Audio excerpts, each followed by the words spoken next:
A graça e a paz do nosso Senhor Jesus Cristo, aquele que João escreveu no capítulo 1, versículo 1, que no princípio era o Verbo estava com Deus e o Verbo era Deus.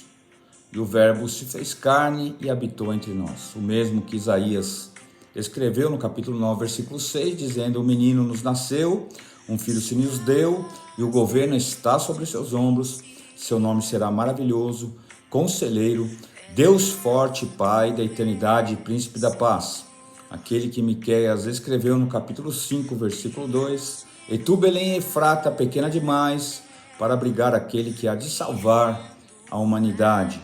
Eu gostaria de pensar um pouco acerca de um tema, e o tema é o seguinte: qual é o preço? Então nós sabemos que tudo que nós vamos comprar, adquirir, tem um preço. Mas o que a Bíblia fala a respeito do preço que foi pago pela minha vida e pela tua vida, para que nós tivéssemos vida e vida em abundância, para que tivéssemos vida eterna, para que tivéssemos esperança. Isaías 53, versículos 5 e 6, diz assim. Isaías 53, versículos 5 e 6.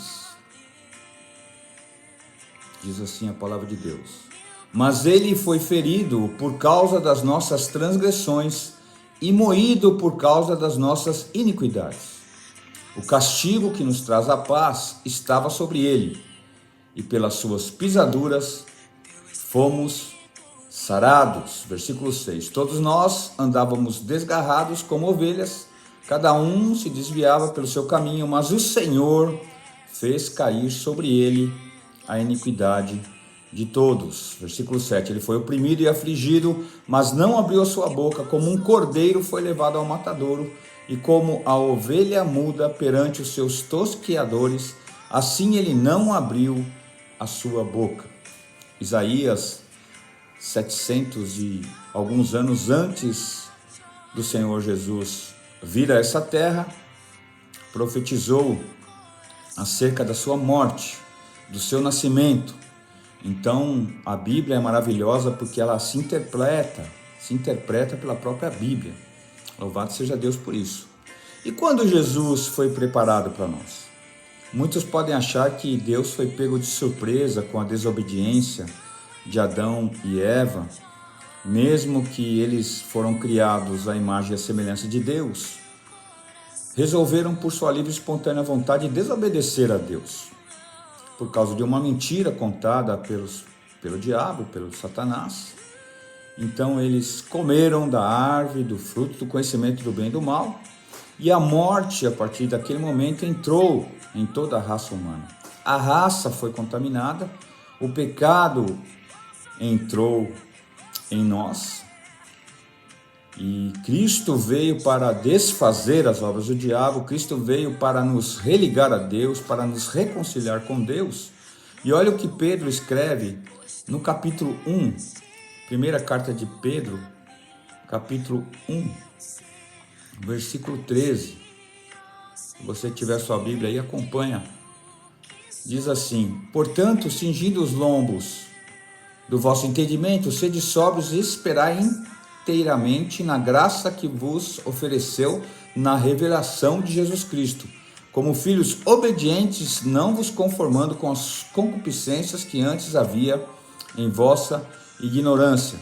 Mas como é santo aquele que vos chamou, sede vós também santos em toda a vossa maneira de viver. Porque está escrito: sede santos, porque eu sou santo. E se invocais por Pai aquele que sem acepção de pessoas julga segundo a obra de cada um, andai em temor durante o tempo da vossa peregrinação." Versículo 18. "Sabendo que não foi com coisas corruptíveis como prata ou ouro que fostes resgatados da vossa vã maneira de viver, que por tradição recebestes dos vossos pais, mas com o precioso sangue de Cristo, como de um cordeiro imaculado e incontaminado, o qual na verdade em outro tempo foi conhecido, ainda antes da fundação do mundo, mas manifestado nesses últimos tempos por amor de vós. E por ele credes em Deus, que o ressuscitou dentre os mortos e lhe deu glória, para que a vossa fé e esperança estivessem em Deus. Louvado seja o nome do Senhor. Então Jesus morreu pelo teu pecado, pelo meu pecado. O que é o pecado? O pecado é errar o alvo, o pecado é ultrajar a santidade de Deus, o pecado é transgredir a lei de Deus. E nós, como homens, a começar de mim, somos falhos, todos somos falhos e pecamos. A palavra de Deus diz que não há um homem que se levante de manhã, que não se deite à noite, que não tenha cometido um pecado. Mas 1 João capítulo 1, versículo 9 diz que se confessarmos os nossos pecados, ele é fiel e justo para nos perdoar. Louvado seja o nome do Senhor. Então Deus exigiu a morte do seu filho para te salvar. Jesus, santo, eterno, Deus deixou a sua glória, veio a essa terra, morreu, ao terceiro dia ressuscitou e hoje está à destra de Deus. Então ele venceu a morte, venceu o mal, venceu todas as coisas. Louvado seja o nome do Senhor. Então hoje nós temos esperança, temos vida eterna, mas precisamos saber e entender que foi através do sangue de Jesus, através de um inocente pagar por um culpado. Eu e você éramos culpados, tínhamos uma dívida diante de Deus, mas Jesus pagou a nossa dívida. Jesus, diz o escritor de João, que Deus amou o mundo de tal maneira que deu o seu Filho unigênito para que todo aquele que nele crê não pereça, mas tenha a vida eterna. Deus provou o seu amor por mim e por você, entregando o seu único Filho. Talvez algum de nós ousaria a morrer por um justo, mas o Filho de Deus, Jesus Cristo, o Senhor, ele morreu por mim injusto, por você injusto, e hoje estamos reconciliados com Deus, justificados com Deus. Louvado seja Deus por isso, que Deus abençoe a tua vida, a tua casa e a tua família, em nome de Jesus. Amém.